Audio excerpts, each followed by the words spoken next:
Salut à tous, amis mancuniens, supporters des Red Devils. J'espère que vous avez la pêche. Moi, pour ma part, je vais très très bien. Je suis très content de vous retrouver pour un nouveau débrief dans un décor inhabituel. Je ne suis pas chez moi, je suis actuellement en vacances à Canet-en-Roussillon, dans le sud de la France. Donc le décor, c'est pas comme d'habitude. On va analyser ce choc, cette rencontre qui opposait Manchester United à Arsenal. Match qui comptait pour la première journée de Premier League, le premier choc de cette journée de championnat. Malheureusement, United s'incline sur le score de 1-0. Le seul buteur de la partie est Riccardo Calafiori à la 13e minute de jeu. Et avec ce résultat, les hommes de Ruben Amorim concèdent leur premier revers de la saison pour le premier match des Mancuniens. C'est dur, mais bon, après, il y a quand même des choses positives à retenir dans ce match. Tout n'est pas à jeter. En tout cas, on espère une victoire lors du prochain match face à Fulham pour les Red Devils. Bon, on va parler de ce qui s'est passé durant ce match face à cette équipe d'Arsenal. Bon, c'était le choc que tout le monde attendait entre deux grosses écuries du football anglais. Arsenal qui justement était venu sur la pelouse d'Old Trafford avec leur recrue phare, Victor Gyökeres. Il y avait Zubimendi, il y avait beaucoup de nouvelles recrues du côté des Gunners, comme également du côté de Manchester United, Ruben Amorim qui a décidé de lancer ses nouvelles recrues, Matheus Cunha ou encore Bryan Mbeumo. Et au final, ça a plutôt bien fonctionné. Enfin, en tout cas, moi j'ai trouvé qu'offensivement, ce qu'a proposé United dans ce match, c'était très intéressant. Il y avait de la vitesse, de la percussion sur les côtés avec Cunha et Bryan Mbeumo. En termes de QI de football, ça change complètement de tronche par rapport à Højlund, Garnacho ou encore Anthony. C'est le jour et la nuit. Là, je pense que les arrivées de Mbeumo et Cunha à United, ça va nous faire un bien fou. Ça, c'est clair. Il y avait beaucoup de mouvements.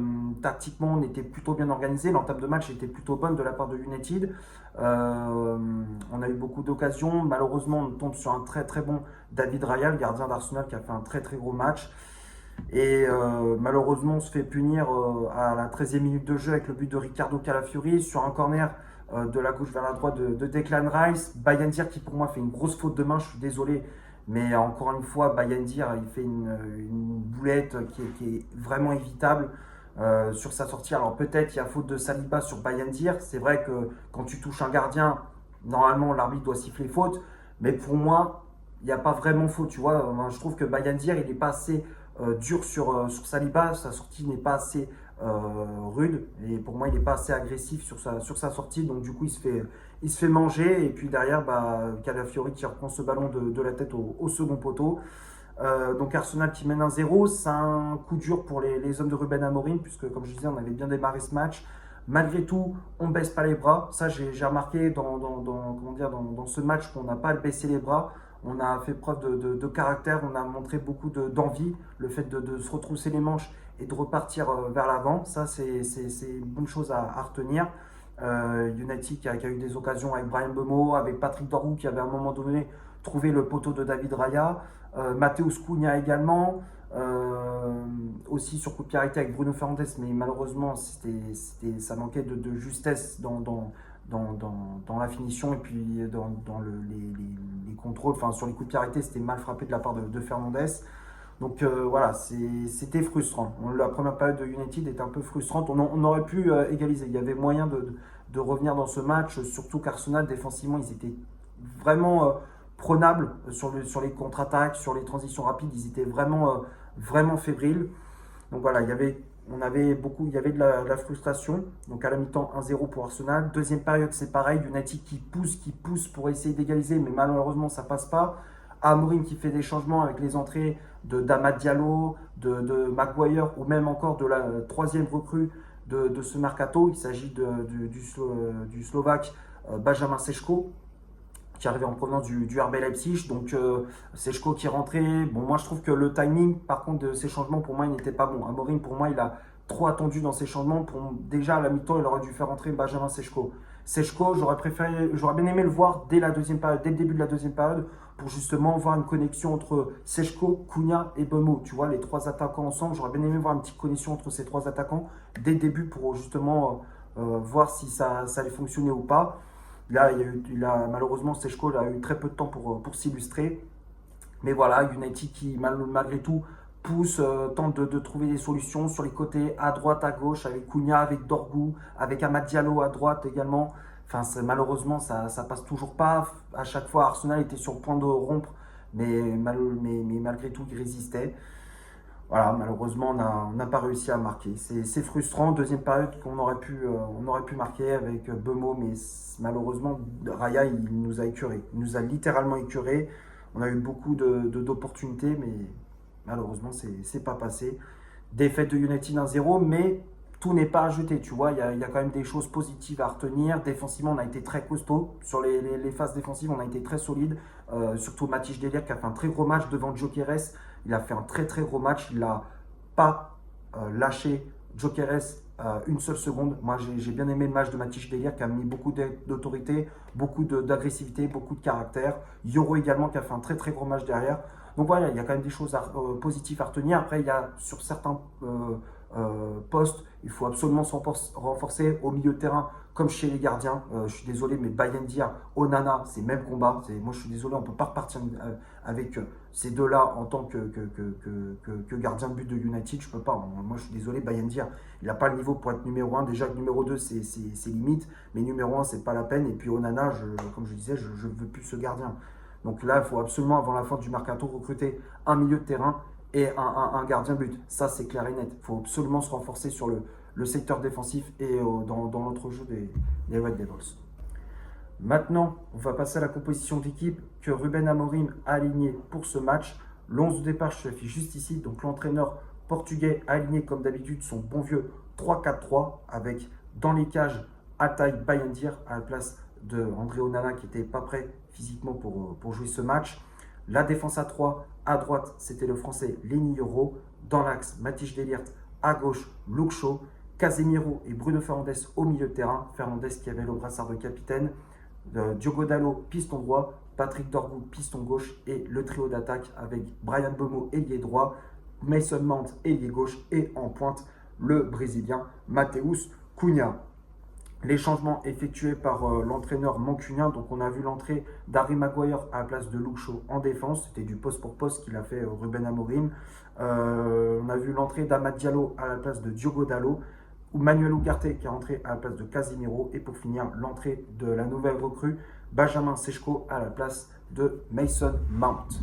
Que dire sur cette compo? Pas grand chose. Ruben Amorim qui a aligné quasiment l'équipe type. Alors, il y a eu quelques modifications par rapport aux 11 habituels. La titularisation d'Alta Bayindir à la place d'André Onana dans les cages. On a vu la titularisation de Diogo Dalot au poste de piston droit à la place de Amad Diallo. On pensait que ça allait être Amad Diallo qui allait être titulaire à la place de Dalot.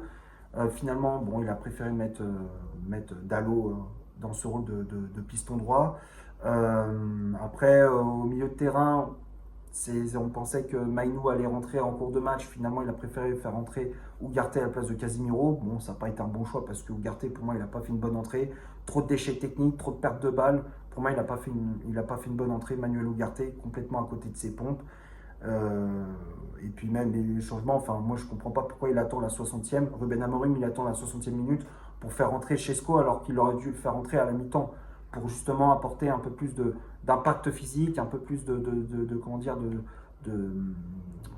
peps à l'attaque de United, pour voir au moins le trio d'attaque Sesko, Cunha, Mbeumo, tu vois, pour voir ce que ça donne les trois ensemble. Et malheureusement, il a trop attendu. Donc c'est ça aussi, c'est le fait d'avoir le timing de ces changements qui n'était pas bon pour Ruben Amorim. On va passer maintenant du côté des statistiques de cette rencontre. On va commencer par Manchester United. Les Red Devils ont eu 61% de possession de balle, 14 tirs réalisés dans le match, dont 7 frappes cadrées, 475 passes réalisées dans le match, dont 393 passes réussies, 70 duels gagnés, 10 fautes commises, 2 arrêts effectués par Alta Bayindir, 15 centres réalisés dans le match, 3 corners obtenus, 22 tacles réussis.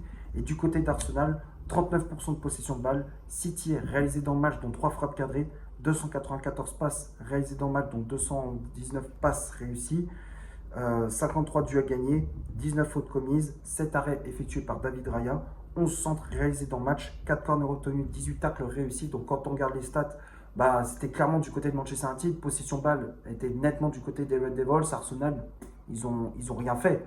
Quasiment tout le long du match, ils n'ont rien fait. Ils ont limite joué qu'en contre. Ils ont défendu à 11 derrière. Dès qu'ils récupéraient le ballon, ils partaient en contre-attaque. À chaque fois, c'était ça, hein, ce que proposaient les hommes de Mikel Arteta. Pour moi, c'était d'une pauvreté. United a clairement dominé ce match. Alors, dominer ne veut pas dire gagner. Malheureusement, ça a été prouvé dans ce match, hein. Arsenal qui a eu très peu d'occasions. Sur la seule occasion qu'ils avaient, ils l'ont mise au fond. Ils ont été beaucoup plus réalistes que nous. Ils ont fait preuve de réalisme. Voilà, on peut s'en prendre qu'à nous-mêmes. Ça, c'est clair. Mais moi, j'ai trouvé que United, dans ce match, s'il y avait un partout à la fin du match, ça n'aurait pas été scandaleux, tu vois. Ça n'aurait pas été scandaleux s'il y avait un match nul, un but partout à la fin de la rencontre. On va finir la vidéo sur les tops et les flops de cette rencontre. Comme d'habitude, je les affiche juste ici. Alors, dans les tops, j'ai mis les défenseurs. Lenny Yoro qui a fait un très bon match derrière, comme je disais. Beaucoup de sérénité, beaucoup d'agressivité. Les relances, elles étaient propres. Il n'hésitait pas à monter pour apporter le surnom sur les phases offensives. Bon match de la part de Lenny Yoro qui, je pense, cette saison va gagner sa place de titulaire dans le 11 de Ruben Amorim. Yoro qui, pour moi, gagne des points suite à sa prestation. Matthijs de Ligt derrière qui a fait un très très gros match également. De Ligt qui a montré beaucoup d'autorité, qui a mis du caractère, de l'agressivité également. Il a bien cadenassé Victor Gyökeres. Gyökeres qui n'a pas existé du match, hein. D'habitude il fait ça, là il était comme ça, hein, Gyökeres, hein. Il a été fantomatique, hein, devant Matthijs de Ligt. Mais De Ligt, pour moi, il a fait une très très grosse performance derrière. C'est pour ça que je le mets dans les tops. Luke Shaw qui a fait un bon match également.